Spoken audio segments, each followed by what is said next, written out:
hichi kitu nimwahi kiongelea, lakini pia naomba nikisisitize zaidi leo, ni cha muhimu sana. You cannot be out of addiction without knowing how to starve your addiction. Kila wakati ambapo unafanya kitu fulani cha addiction, maybe unazini, maybe unaendelea kufanya vitendo vya ushoga, maybe una watch pornography au unafanya masturbation, ni kama unakuwa unajichimbia shimo kwenye kile kitu ambacho unakifanya. Kwa mfano, kuna uongo wa shetani anakuambia hii ndio mara ya mwisho, nikifanya hii ndio ya mwisho tena, yani hii ndio ya mwisho. Nisikilize mpendwa, inabidi ujifunze namna gani ya kustarve your addiction. Unapoendelea kufanya na kuendelea kuwatch, ni kama unazidi kujichimbia shimo ambalo utakuja kudumbukia nini mwenyewe. Unapoendelea kufanya hivyo vitendo, ni kama unazidi kubomoa ule wigo ambao Mungu amekuwekea kwenye maisha yako. Unazidi nini kubomoa, alafu itafika hatua ambao you will not be able kutoka kwenye hicho kitu, kwa sababu unapozidi kuchimba shimo, unapozidi kuwa level zaidi, itafika wakati unashindwa kutoka hivyo. Lakini every time unapo starve your addiction, unapoacha kuilisha, ni kama unalifukia lile shimo, ambapo itafika hatua unakuja kuwa nje ya hicho kitu. Ukisoma kwa Biblia kuna sehemu anasema kwamba achimbaye shimo atadumkia mwenyewe humo, lakini pia anasema like abomoae boma nyoka atamuuma. Kila wakati unapoangalia pornography, unapofanya masturbation, unapofanya vitendo vya kishoga, kuna namna unakuwa unajichimbia shimo mwenyewe. Kwa hiyo learn how to starve your addiction. Usijilishe hiyo addiction. Kwa hiyo anza kujipa namna moja nyingine ya kujua ni namna gani ya kustarve your addiction. The Bible says kila mtu ajue kuweza mwili wake. Kwa kuna namna ambavyo inabidi ujue namna gani ya kuweza mwili. Kwa mfano mimi nishajuaga usiku kuanzia bida saa 5. It's not, yani sio muda sahihi kwangu mimi. Yani kwa hiyo ikawa fika tu kwamba kile ifika saa 5 nalala. Yani kwa sababu gani? Najua nikiendelea tu hapo kuna namna tu hapo katikati patachangamka. Kwa hiyo kupazuia pasichangamke, nikaanza kujipa tu kujiwekea tu samnini kwamba ikifika saa 5 lazima nilale despite what is, kwa sababu najua kabisa kwa mfano najua mimi kuna vitu fulani kwa mfano nikigusana mwanamke mazoea yake labda akinigusa au kwa namna fulani yote tu ile, najua mwili wangu unavyo react. Kwa hiyo I cannot entertain vitu vya namna hiyo, kwa sababu najua mwili wangu ni namna gani ukoje. Kwa hiyo pia nawe you must know how your body function. Ni vitu gani ukifanya vina trigger wewe kuwa horn au kuwa na nyeke. You must know it, otherwise my friend utapata tabu. Kwa hiyo starve your addiction. Usijirishe, usiendelee kufanya hicho kitu. Unapoendelea ukifanya inafika hatua itakufanya kama ashumu unakuwa hauli leo au kesho kutwa, itafika tu hatua utakufa. Okay, ndivyo hivyo na addiction ina apply. Kitu cha tatu na cha muhimu zaidi kinaitwa divine replacement. Kwa mfano ulikuwa unafanya ushoga, kwenye your mind tayari kuna kitu kimeshatengenezwa, yani kuna package fulani au portion fulani in your mind ambayo inataka hicho kitu kiwe fulfillment. Ni kama habit fulani ambayo imeshajenga kwenye akili yako. Kwa hiyo unapoamua kutoa, you must know kitu gani unaenda kureplace pale. Nisikilize my friend, kuacha sio shida. Kuacha unaweza kuacha, you can stop it. Masikia, lakini I want to show you utarudi. Kwa sababu gani? Wengi waga tuna stop afu we don't replace sehemu ile ambayo tumefanya na kitu kingine. Kwa mfano, ule muda ambao ulikuwa unatumia watch pornography, unafanya nini sasa hivi? Ule muda ambao ulikuwa unatumia kufanya masturbation, unafanya nini sasa hivi? Sasa utakuta mtu ule muda ambao alikuwa anatumia watch pornography, inafika tu unamkuta amelala tu, amekaa tu. Ule muda alikuwa anatumia labda kufanya vile vitendo vya homosexuality, unakuta tu yani is idle. Listen my friend, you cannot be out of it. You must know how to replace vitu, kukitoa hiki na kukiweka nini, kuiweka kitu kingine. Kwa mfano mimi nilipokuwa nahangaika sana na masturbation, kuna kitu na Mungu alianza kunipa sana neema ya kutoka. Kuna vitu nikaanza kujiwekea principle. Kwa hiyo ule muda ambao nilikuwa natumia watch pornography, imagine kuanzia saa 5 labda mpaka saa 11. Nikajiwekea muda nitakuwa natumia kwa ajili ya kusoma neno. Muda nitakuwa natumia kusikiliza sermoni za watumishi wa Mungu ambao wanafundisha usafi na utakatifu kweli kweli. Muda nitakuwa natumia kwa ajili ya maombi. Muda nitakuwa natumia kwa ajili ya vitu ambavyo ni productive. Kwa hiyo ule wakati au ile package ambayo pornography ilikuwa inadai kwenye akili yangu au masturbation inadai kwenye akili yangu, nika replace na kitu kingine ambacho hicho kitu kikaanza sasa kunisaidia mimi kuwa mtu bora kwenye hilo ni eneo. Kwa hiyo my friend, no, kitu gani una replace? Tunatoa ushoga, tunaweka nini? Tunatoa masturbation, tunaweka nini? Tunatoa pornography, tunatoa zinaa, tunaweka nini? Tutafute kitu kingine cha kuweka. Hapo jaza neno, hapo jaza maombi, hapo jaza mafundisho ya watumishi wa Mungu wenye neema ya kukutoa hapo. Hapo jaza mentors. Hebu weka watu ambao unajua watakushika mkono wao kufanyaje? Kutoka hapo. Biblia inasema kwamba tu better than one. Yeah. Kitu kingine pia ambacho nilijifunza hapa Kwa mfano mtu anapokuwa yupo kwenye hichi kitu, umeombewa labda roho inatoka.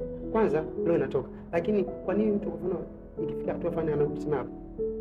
Roho ikitoka wage inarudi. Na nisikilize, ni rahisi sana kutengeneza roho. Roho unaitengeneza kwa tabia. Yaani wewe hata leo ukitaka kuwa mwizi, anza tu kuiba. Utakuwa unaiba willing mwanzoni, lakini itafika hatua ambayo utakuwa sio unaamua kuiba. Ni kutokuwa kuna roho ndani yako ambayo inakuamrisha ufanyeje? Kuiba. Kwa hiyo even hata ukitaka kutengeneza maybe roho ya maombi, sio roho nini, wewe anza tabia tu ya nini, ya kuomba. Utakuta automatically ile kitu kimejengeka ndani yako. Hiyo ni divine replacement rule. Lakini kitu kingine ni cha muhimu sana, ni kutokuheshimu mchakato. Hii inakuwepo kwamba watu tunataka, babangu anapenda kusema kwamba this is the first generation, yani everything need fast food, fast internet, fast nini. Kwa hiyo mpendwa, umeamua leo, umempa Yesu maisha yako leo, au kama hata umeokoka maybe umeamua labda leo kutoka kwenye hicho kitu, unataka kesho. Sisemi kwamba haiwezekani, Mungu anaweza kukupa hiyo neema, lakini mimi hapa nazungumzia mchakato. Watu wengi tunapenda vitu fast. Tunapenda vitu fast, na vitu fast waga ni ngumu kutokea na kupa matokeo ambayo ni ya kudumu kama hivyo fast. Na matokeo yake hivyo fast, yanatoka hivyo fast. Kwa hiyo you must know how to honor the process. Imagine mtu joifunga hata siku moja, unataka kufunga 7 kavu. It's difficult, you know. Kwa hiyo inabidi tujifunze kuana mchakato wa kutoka kutengeneza tabia.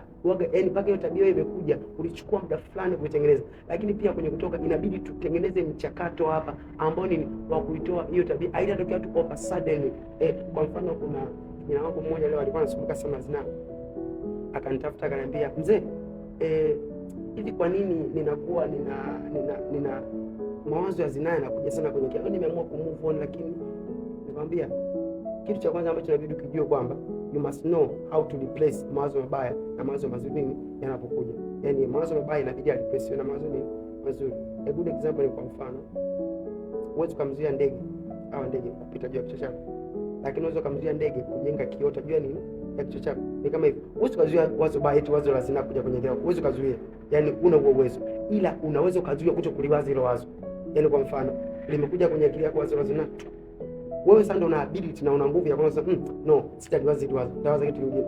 Lakini pia Mungu eneo lake ametupa vitu vya kuwaza, anasema sijui aliyo mema, yenye staa, matakatifu, yatafakarini hayo. Kwa hiyo hata Mungu kuna vitu fulani ambavyo anategemea tu tunavitafakari. Kwa hiyo ana the process.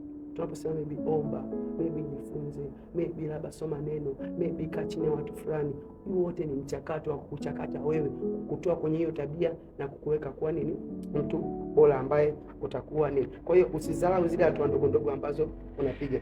Even the Bible says, ni nani aliyedharau siku ya mambo madogo? Kwa hiyo inawezekana ulikuwa na watch pornography for whole week, unakuta maybe Mungu anakusaidia wiki ya kwanza inaenda, unajisikia wiki ya pili ya tatu, yani as time unavyoendelea unazidi kuheshimu mchakato, kukaa chini ya yale vitu ambavyo unaambiwa, utakuta kuna progress unaanza make na unakuja kuwa mtu bora zaidi.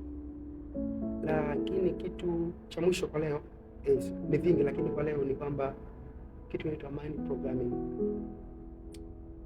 Ukisoma kwenye Warumi 12, if not mistaken, kwanza mstari wa kwanza na wa pili, kwa kuna vitu anawaambia pale watu, afu anawaambia kwa mstari wa pili kwamba anasema wala msifuatishe namna nini ya dunia, anasema bali mgeuzwe kwa kufanywa upya nia zenu, ili mpate kujua mapenzi ya Mungu aliyo mema, makamilifu na ya kupendeza. Listen my friend, you cannot get out of any kind of sexual addiction without renewal of your mind or mind programming. Hichi kitu inabidi tuitengeneze akili yako itoke kwenye kile kitu ambacho ilikuwa nacho, ingie kwenye kitu kingine. Kwa sometimes anasema kwa babangu kwamba unaweza kuwa umeokoka, wewe ni nyani, umetolewa polini, umeletwa mjini, lakini akili yako yote bado iko polini, lakini uko mjini. Kwa hiyo inabidi sasa tuanze kufanya mchakato wa kurenew your mind ili ije kwenye mfumo mpya ambao umeukubali. Inabidi uanze kusikia contrary realities, uanze kuona contrary realities. Kuna vitu fulani ulikuwa unaamini, inabidi uache kuviamini. Kwa mfano kwa mimi kwamba mimi ni shoga, nimeumbwa hivyo, sitatoka hivyo. Inabidi uanze kuamini kwamba mimi ni mwanaume na Mungu hakuniumba niwe hivi. Huu ni uharibifu tu wa shetani kwenye maisha yangu. Kwa hiyo mimi maybe labda siwezi nikatoka kwenye addiction fulani. Inabidi uanze kuamini tofauti. Na hivi vitu vyote vinatokana sasa unapaswa kukaa vizuri na neno. Unapaswa kukaa chini ya watumishi wa Mungu waliojaa neema vizuri. Umeona? Kwa hivyo vitu vitakusaidia sana wewe kwenye namna ya kudili. Tunaanza kuprogram your mind. Unaanza kujilisha vitu vipya. Ulikuwa unasikiliza kama secular song, you must change it. Ulikuwa una marafiki wa ajabu, you must change it.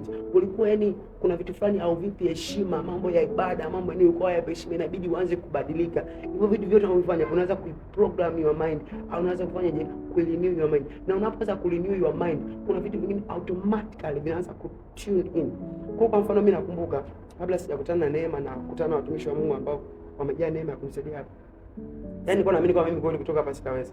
Kwa mimi na kipindi hicho nilikuwa namtumikia Mungu. Kwa hiyo fika tu kama nikaamini kwamba inawezekana tu bwana mimi namtumikia tu Mungu na Mungu. Mbona Mungu kama it's okay. Ninamtumikia na bado nafanya hizi sexual addiction. Kwa hiyo nikaamini maybe ndio ipo hivyo. Lakini baada kujua kumbe uko na idufu wa shetani, kwa hapo ndo nikaanza kuamini vitu vipya, nikaanza kusikia vitu vipya. Kwa unapoanza kusikia vitu vipya vya kukujenga, vya kutoa, unaanza kuprogram, unaanza kurenew your mind. How we renew your mind? Kwa maombi. How we renew your mind? Kwa neno la Mungu, kwa mafundisho sahihi. How we renew your mind? Nimeongea kachini ya mentors, kachini ya watu ambao wana neema ya kukutoa hapo. Okay? Kwa unapofanya vitu vinakuwa vinakusaidia wewe ya kutoka kwenye hiyo changamoto. Kwa hivyo ni basi ya vitu ambavyo nitaka nishare na wewe.